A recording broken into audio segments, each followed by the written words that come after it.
everyone, I'm Mark. And I'm Paul. And we're from the Picture This project. And this week, we're going to talk about something we're fairly familiar with. Yes, us old people.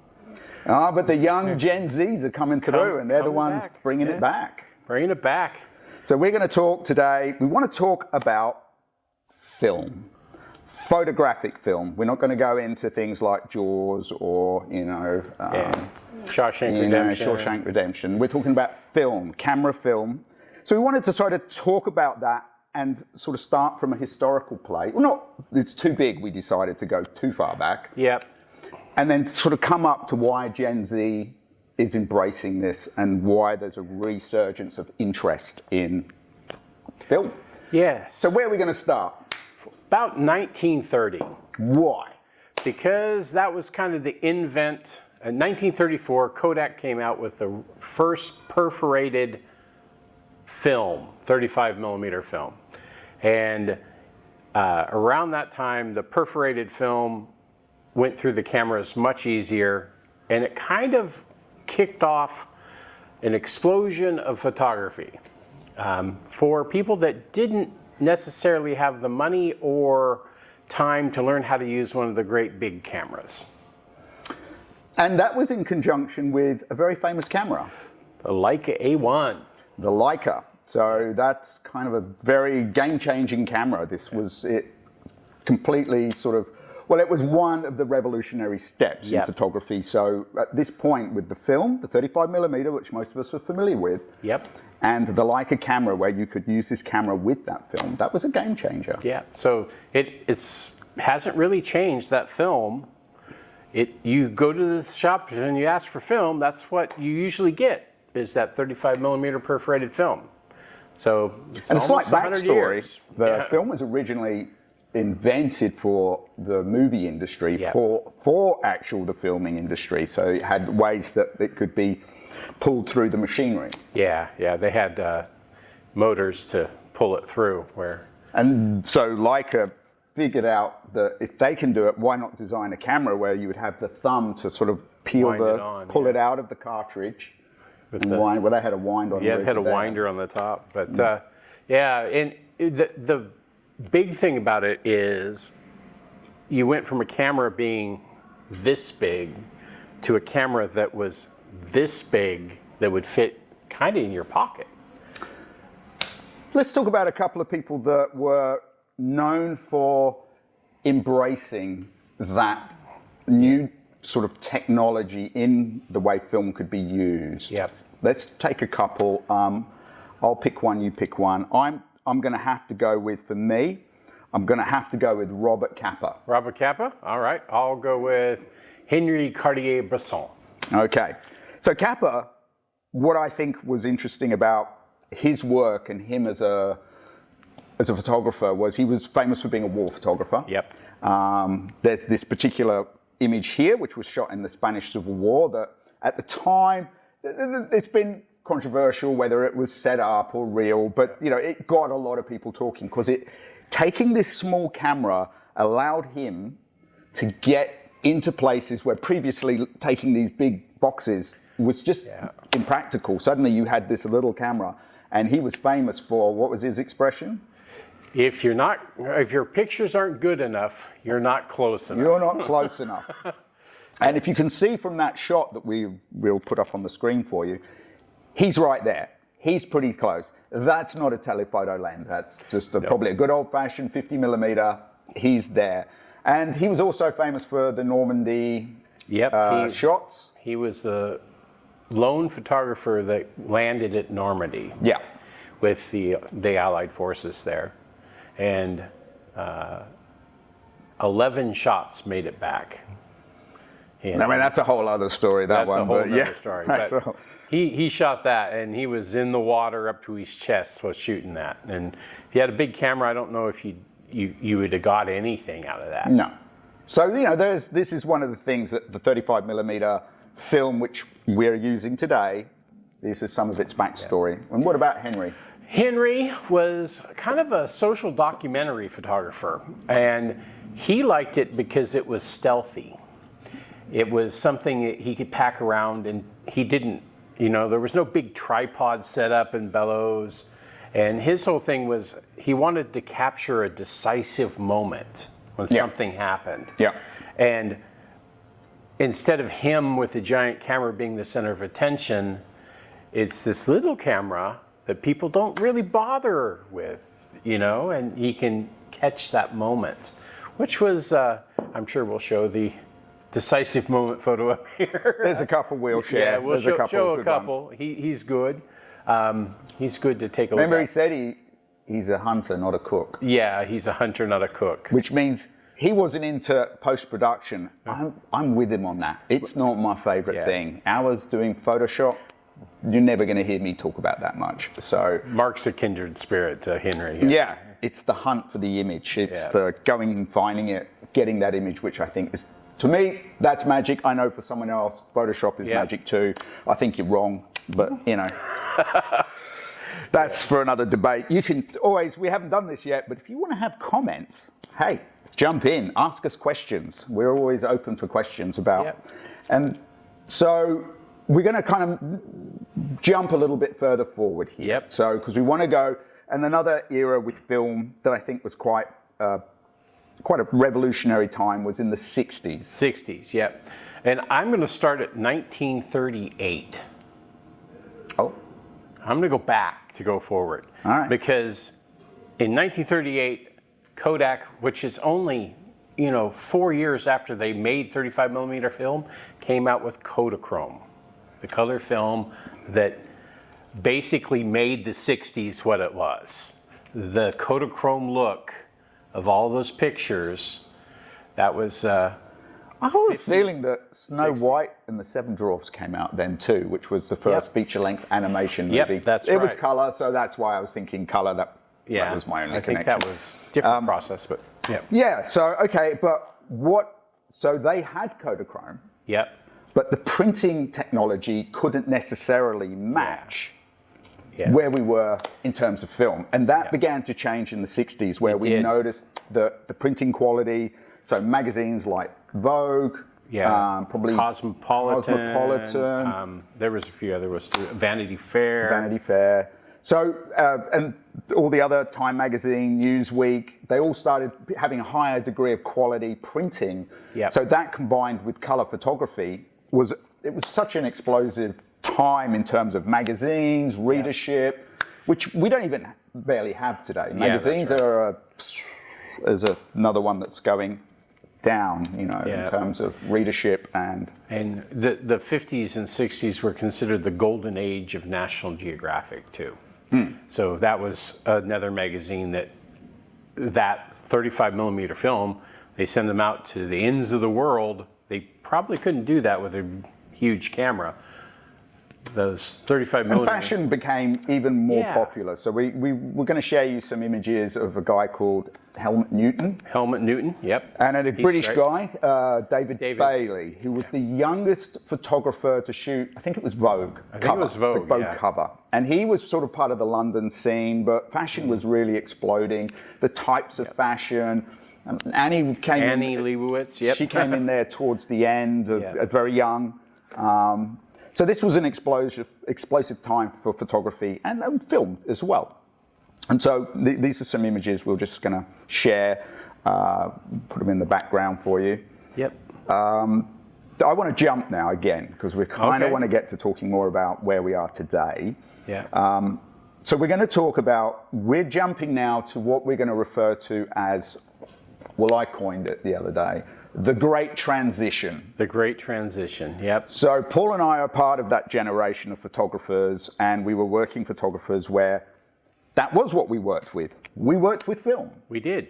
That was our bread and butter. We worked with film. We knew all the different types of films that we needed for different jobs, format sizes, 35mm, medium format, large format, different cameras for different films. So that's how you learned the trade, wasn't it? We learned the trade. And then around 2000. Around 2000, things changed. And we started to go from needing to shoot film on everything because of the quality to having digital come in with some advantages of instant picture review and the quality being good enough for some jobs. Not all jobs, but some jobs. Yeah, it was an interesting transition because I was one of the photographers kicking and screaming because I felt some of the new digital cameras, which everyone was getting excited about, I found the quality a bit, wasn't matching the warm tones of a Velvia film, you know, those things were not. So I was holding on to the film. I didn't mind. We digitized things on drum scanners. Yep. And that's how we got it into the digital format. So you could still do that and use Photoshop, which had been around for ages already. But I still loved the quality of the film, the feeling of it and the warmth of it. So what we had as our industry was that movement from, so 2007, I know here in Australia, I think globally, we were introduced to the iPhone. iPhone, yep. And I think from there in 2010 as well, Instagram, we started to see this movement away, digital cameras. I had been, by that point, bought into professional digital cameras because clients wanted it. I was an early adapter. I had the Kodak DCS camera, the first one that would take the Canon lenses. And they were good for some things, they weren't good for other things. We ran them side by side with film. And the adaptation to that digital, and it started around then, and as the things went, we got to the Canon 5D, it became something that was almost as good as film. And at that point, you saw the shift, and it was it was 4 years. In 4 years, everybody went from film to digital. And if you think about it, peak film was in 1990. Yep. Was peak film in terms of sales of film, 1990, and by 2010, it was just crashing. As an industry. So the filmmakers, the high street developed, places you got your film developed, they were disappearing, they were going, it was an industry that just completely... Even Kodak in some places in the world, like here in Australia, Kodak went under. Not globally, but in several places in the world, Kodak went out of business. And if you thought in the 50s and 60s, Kodak was like the Google, it was like, there was this hugely massive, powerful, large corporation. Now it's a shadow, really, of its former self. I would say Kodak is the Apple iPhone of that time. Yeah. So you always think, oh, it'll never go, but new technology, and we've got that coming now, which is obviously AI is the next big discussion, which we've done some on the past, and we'll no doubt talk about again. So we went into this dive for film. It's a sort of disappeared, and everybody embraced more and more digital cameras, using their phones. Some of the facts and figures we have now that they estimate will be taking 2.1 trillion photos this year alone in 2026. 94% of that is on our phones. 94% of that. And then this very small percentage for people who like the maybe digital SLRs.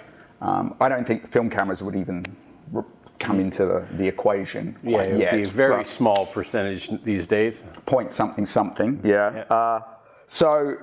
it's interesting, those figures, just the numbers as well, of how photography has shifted. And we'll now go a little bit into what we've seen lately. So now film's collapsed, everyone's gone digital, but we've noticed the shift. The shift is now, we both lecture in photography, and we work with a lot of students all around the world, and we run workshops all around the world. And one of the things we notice is we get to talk with young people. So some of the things we do is we've been running more and more film workshops, showing them how to process film and all these elements. Black and white. Black and white. Not color yet. No way. Don't want to do color. But black and white. So it's getting them on film. We're going to sort of now, so from 2015, slowly, and I think you said during COVID. COVID. And to now, there's been a growing interest to shoot in film again. And I think it's because it's different. Tell us some stuff. Different, Paul. Basic thing is that we got into a digital age where everything was meant to be perfect. Photoshopped everything, AI now built into the phones, made built into your phones, smooth. How many pictures of smooth skin do you see? The motorbike guy in Japan that wasn't even a girl made himself a girl with beautiful skin. So there's been a kind of a kickback against that, I would say. Everything's too perfect on the internet, right? Everything's too kind of surreal in how perfect it is. All the avatars. Avatars, yeah. Like glowing skin, beautiful hair, you know. With film, there's something raw about it that you don't get with perfection. There's imperfections in it. You can see the imperfections. Whether it be people or landscapes or this, there's a character to it. And Spielberg, he had a saying. Spielberg had a great saying, which was the miracle of chemistry and the science of digital. Yeah, I think he said it was, digital was. Let me check my notes. Scientific. So I've got it here now, everyone. So I've got it, reading my notes. Spielberg talks about chemical miracle for film. Yep. And digital is a science. Yeah. Digital science. It wasn't so much a quote, but it's what he was talking about in one of his interviews. Yeah. A great thing, you know, that there's this science of digital things to make everything perfect, and the film isn't that. It's a chemical miracle that happens when you throw some chemicals on this thing and the image comes out of it. It's not perfect, but it's beautiful. What was that early story, which we weren't going to go that far back, but the first time they had the chemistry in a jar on the window, and he noticed that the crystals, the silver... Mungo Ponting. Mungo Ponting. He saw the crystals reacted to sunlight. Yeah, they get darker with the sunlight. Darker with the sunlight. Anyway, we won't go into that. But that's a little farther back. That's like 1820. But there you go. The miracle of chemistry, of what happens with chemistry. And I think he also talked a little bit about things like grain that's in your film, how this chemistry reacts to light. And you see these grains, and each grain has a sort of, there's a chemical process that's happened when that light has touched the surface. Yeah. Digital's just not like that. When it hits the sensor, it's... There doesn't have to be that indexality anymore, right?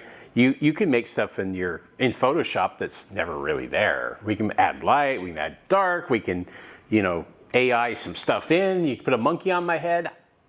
You can do all that stuff. But with film, the thing was there. It's proof that you were there and the thing was there, which is great. You're hanging off of a cliff and there's a mountain goat. You were there, it was there. Well, I got a few. Looking for some of my notes too. So what they said is 63% of Gen Z are the purchasers of film camera market at the moment. The film cameras within the market, 63% is Gen Z. Yeah. This is a generation that was born around the time the digital was happening. So they would have maybe have some memory, but not a lot. Maybe not. Maybe they start with digital cameras in their memories. Yeah. Which, again, it'd be interesting to know if anyone else ever wants to tell us their thoughts about what you've experienced and your thoughts about film. Love to hear what you guys think. And it also we talked about the perfection and imperfection, but there was also this digital fatigue. Yeah. So, and the desire to slow down. Yeah. Everything's so quick now, like click, click, click, send to my friend, boom, boom, boom, boom, it's done, right? Scroll. Yep. So, digital fatigue, And I think that's a genuine thing. Yep.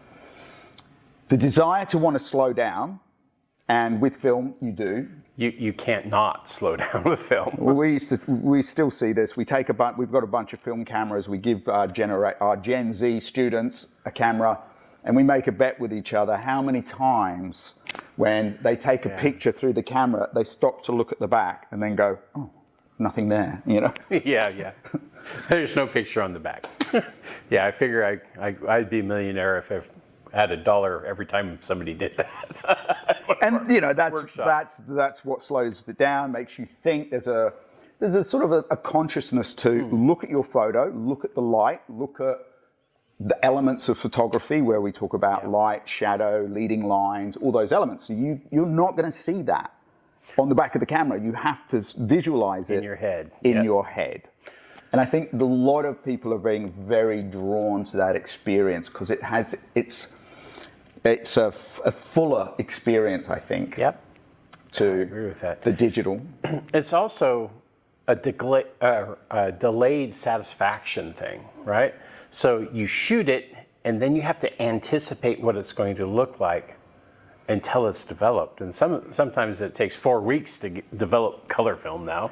They send it away. So you get this anticipation when you get it and open it. Yeah, but when we do the workshop, right? We do these workshops, our students, you can feel that anticipation as they've loaded it onto the spool, they put it in, we get them turning the chemistry around, and they're waiting till they can pull out that strip of film and see, did I get it right? Did I mess it up? Like, oh my God. There's this anticipation that you don't get with digital that has a value. You know, it has a value for connectedness to the whole process. And I think AI and all these things are tending to take us away from that connectedness and say, hey, we've got this covered for you. Whereas people are going, well, no, I want to do that myself. Don't complain too much about AI. I know that you love that masking tool on Photoshop. Yeah, I will. I'll confess that one is. That's the only thing I love about it, but it makes life easier. Subject, click, done. So it's great to see the embracing of film. I think it's going to continue to grow. I don't think it's ever going to go back into industry per se.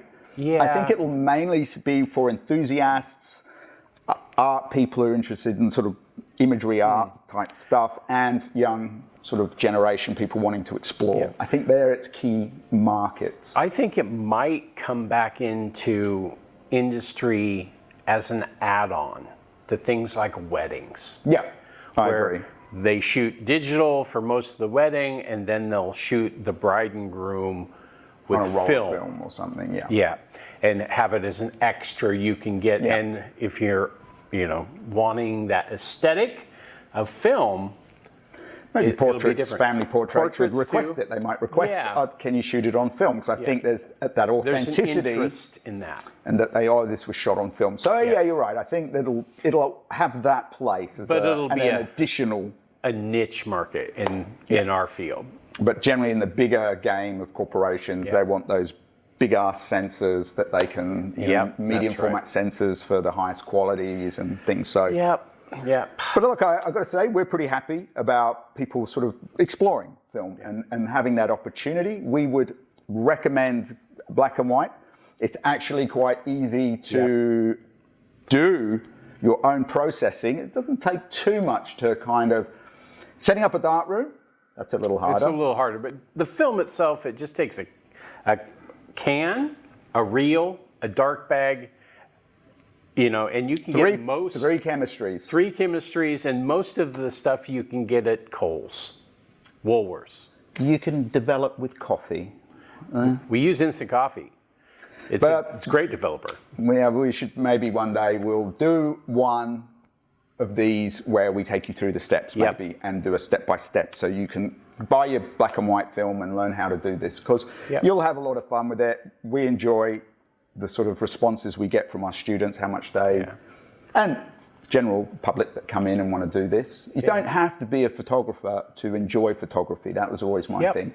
So any of you out there, this is not just for photographers, this is for everybody who loves imagery, the world of imagery. This is what we're doing this for. We're not here just for the photographers. We're here for everyone.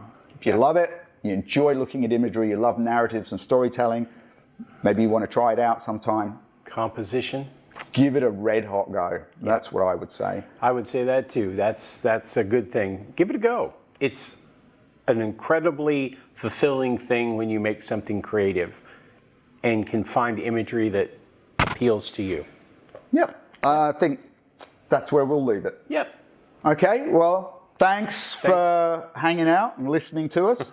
If you want to leave a comment, start doing that now. We're happy to respond. And we will talk to you next time. All right, see ya. See ya.